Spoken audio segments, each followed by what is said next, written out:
नमस्कार। आज हमारे पास लॉरा डेव की किताब the night we lost him से जुड़े कुछ नोट्स और सारांश हैं। मतलब पूरी किताब तो नहीं, पर जो जानकारी है वो काफी दिलचस्प है। हाँ बिल्कुल। और जो ये नोट्स इशारा कर रहे हैं वो एक साइकोलॉजिकल और इमोशनल थ्रिलर की तरफ है। हाँ, कहानी एक परिवार के बारे में है जो अपने एक सदस्य के अचानक गायब हो जाने से बिखर सा जाता है। जी बिल्कुल। एक ऐसा गायब होना जिसका कोई निशान नहीं, कोई सुराग नहीं। परिवार एकदम हिल जाता है इससे। और कहानी की शुरुआत भी काफी नाटकीय है। एक आम सी रात है और अचानक एक आदमी जो पिता है, पति है, दोस्त है, नोट्स में उसे सिर्फ वह कहा गया है। हाँ, वो गायब हो जाता है। जैसे हवा में ही घुल गया हो। कोई नोट नहीं, कुछ नहीं। ये चीज शुरू से ही एक बेचैनी पैदा करती है। बिल्कुल। और यहीं से वो सवाल शुरू होते हैं जो कहानी के केंद्र में है कि आखिर हुआ क्या उसके साथ। कोई हादसा या कोई साजिश, या फिर क्या उसने खुद ही जाने का फैसला किया? हाँ, ये सवाल सिर्फ कहानी को नहीं बल्कि किरदारों को भी अंदर तक कुरेदते हैं। और ये सब एक बड़े सवाल की तरफ ले जाता है जो शायद इस कहानी की आत्मा है, कि हम वाकई में कितना जानते हैं उन्हें जिन्हें हम सबसे करीबी मानते हैं। सही बात है। लगता है ये किताब इसी सवाल की गहराई में उतरने की कोशिश करती है। तो इसी सवाल को ध्यान में रखते हुए पहले उस लापता व्यक्ति की बात करते हैं। नोट्स कहते हैं वो पिता, पति, दोस्त था। जी, मतलब उसकी जिंदगी कई रिश्तों से जुड़ी थी। उसका होना या ना होना बहुत लोगों पर असर डालता है। और उसका गायब होना बिल्कुल अचानक, कोई वार्निंग नहीं, कोई इशारा नहीं। हाँ, पीछे रह जाते हैं बस उलझे हुए लोग और अंतहीन सवाल। ये अचानक होना ही इसे इतना भयानक बनाता है ना? सही कहा, कोई तैयारी का मौका ही नहीं मिलता। और जब जवाब ना हो तो खालीपन को शक और डर भरने लगते हैं। हर कोई सोचने लगता है, क्या उसने कुछ छुपाया था? क्या हम उसे पहचाने नहीं पाए? बिल्कुल। अब आते हैं किरदारों पर।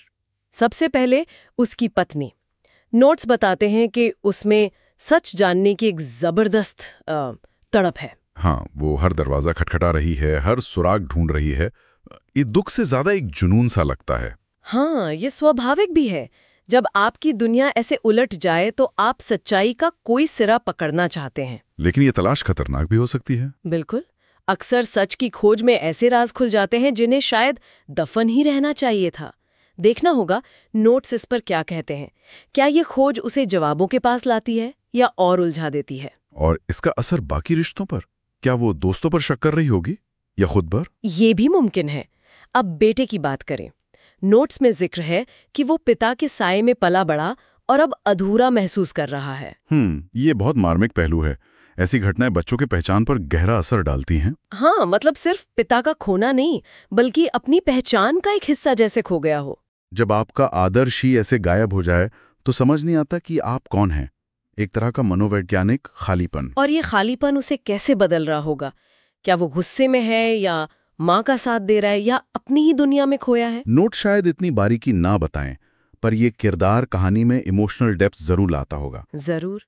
फिर आते हैं पुराने दोस्तों पर। नोट्स के मुताबिक ये दोस्त उसके अतीत की परतें खोलते हैं। अच्छा। जैसे उनके पास उसकी जिंदगी की वो चाबियां हैं जो परिवार के पास नहीं थी। हाँ, अक्सर दोस्त हमारे वो हिस्से जानते हैं जो हम परिवार से छिपाते हैं। कमजोरियां, शायद कुछ गलतियां, या वो सपने जो कभी पूरे नहीं हुए। बिल्कुल। उनके खुलासे कहानी में कई परतें जोड़ सकते हैं। हो सकता है वो गायब होने का कारण बताएं या मामले को और उलझा दें। क्या नोट्स ये बताते हैं कि इन दोस्तों के अपने इरादे क्या हो सकते हैं? मतलब क्या वो सच में मदद कर रहे हैं? ये अच्छा सवाल है। सीधा जिक्र तो नहीं है, पर थ्रिलर में अक्सर हर किरदार पर थोड़ा शक तो रहता ही है। हाँ, हो सकता है उनके भी अपने राज हों। बिल्कुल, खासकर अगर लापता व्यक्ति के राज में वो भी शामिल थे। तो जैसे जैसे कहानी आगे बढ़ती है, ये सब किरदार सिर्फ बाहरी सच्चाई नहीं खोज रहे, बल्कि एक अंदरूनी यात्रा पर भी हैं। सही कहा। उनके अपने डर, अपनी इच्छाएं, उनके दबे हुए राज सब सतह पर आने लगते हैं।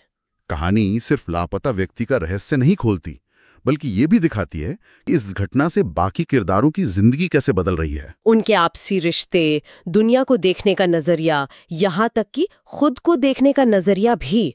शायद वो खुद को भी उतना नहीं जानते थे। और इसी उथल पुथल के बीच उस लापता आदमी की एक बिल्कुल अलग, अनजान सी तस्वीर उभरने लगती है। हाँ, वो इंसान जिसे सब जानते थे अचानक एक पहेली बन जाता है। उसके शौक, उसकी आदतें, सब पर सवाल उठने लगते हैं। क्या वो सब सच था या सिर्फ एक मुखौटा? और यहीं पर मनोवैज्ञानिक थ्रिलर का मजा आता है। रहस्य सिर्फ घटना का नहीं, इंसान के मन का हो जाता है। ये सोचना ही डरावना है कि जिसके साथ आपने सालों बिताए उसे आप शायद जानते ही नहीं थे। चलिए अब कहानी के मुख्य विषयों पर आते हैं। पहला है भरोसे की परीक्षा। हाँ, कैसे एक संकट आने पर रिश्तों में विश्वास की डोर कसौटी पर कसी जाती है। बहुत पावरफुल थीम है ये, क्योंकि जब कोई अपना बिना बताए चला जाए तो सबसे पहले भरोसा ही टूटता है। शक होने लगता है, क्या उसने झूठ बोला, क्या वो धोखा दे रहा था। और ये शक सिर्फ उस गायब इंसान तक नहीं रहता, बचे हुए लोग भी एक दूसरे पर शक करने लगते हैं। पत्नी दोस्तों पर, बेटा माँ पर। भरोसे का टूटना एक चेन रिएक्शन जैसा हो सकता है। बिल्कुल। अगला विषय है अतीत से भागने की कोशिश। ये भी दिलचस्प है। क्या ये लापता व्यक्ति के बारे में है, या शायद दूसरों के बारे में भी? ज्यादा संभावना है कि ये लापता व्यक्ति के चरित्र या उसके गायब होने के कारणों से जुड़ा हो। लोग अक्सर अपने अतीत से भागना चाहते हैं, किसी गलती से, किसी बोझ से। हाँ, हो सकता है उसने पुरानी जिंदगी पीछे छोड़ने के लिए ये किया हो, पर ये थीम दूसरों पर भी लागू हो सकती है।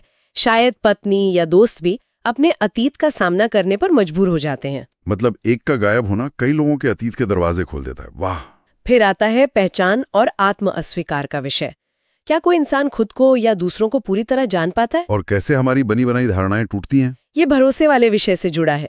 हम सबकी एक मानसिक छवि होती है अपनों के बारे में। हाँ, अपनी उम्मीदों और अनुभवों से बनी हुई। और जब कोई घटना इस छवि को तोड़ती है, जैसे किसी के राज खुलना, तो हमें सिर्फ उस पर नहीं, अपने जजमेंट पर भी शक होने लगता है। क्या हमारी पूरी समझ ही गलत थी, या क्या वो इंसान खुद भी अपनी असलियत को स्वीकार नहीं कर पा रहा था? ये तो खुद की पहचान पर भी सवाल उठा देता है। और आखिर में वो थीम जो थ्रिलर में हमेशा रोमांच लाती है, दोहरा जीवन का सामने आना। नोट्स कहते हैं यहाँ कहानी और पेचीदा हो जाती है। दोहरा जीवन ये हमेशा रहस्य का एक बड़ा सोर्स रहा है।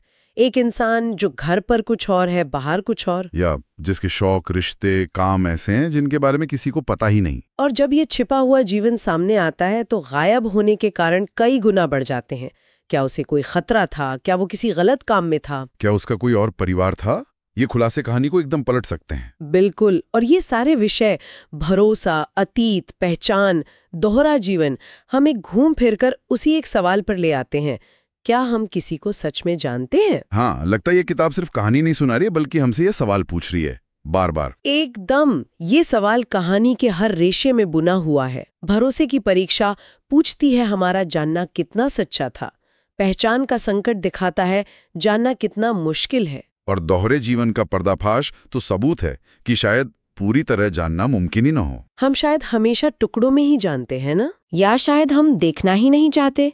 कभी कभी सच इतना कड़वा होता है कि हाँ, नजरअंदाज करना आसान लगता है।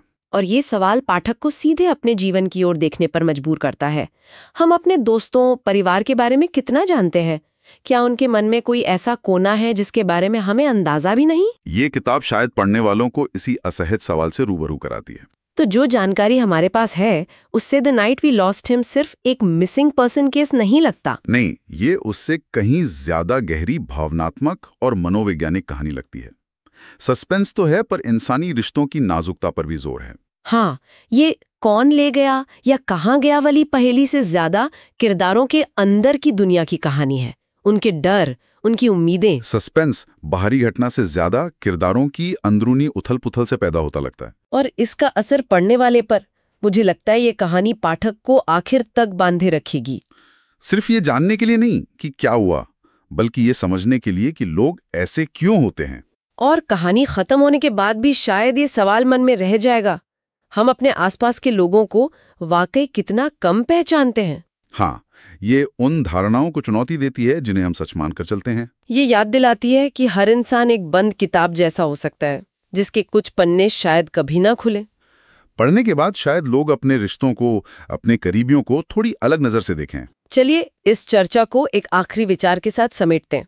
ये कहानी इस सोच को मजबूत करती है कि लोग अक्सर अपनी असलियत का एक बड़ा हिस्सा दुनिया से छिपाकर रखते हैं, यहाँ तक कि अपने सबसे करीबियों से भी। तो सोचने वाली बात यह है, अगर हमारे जीवन से कोई बहुत करीबी इंसान अचानक ऐसे ही गायब हो जाए, तो हमारी कौन सी धारणाएं सबसे पहले टूटेंगी? कौन से विश्वास सवालों के घेरे में आएंगे? या कुछ और ही? ये किताब शायद हमें इन्हीं सवालों के अनसुलझे रास्तों पर सोचने के लिए छोड़ देती है।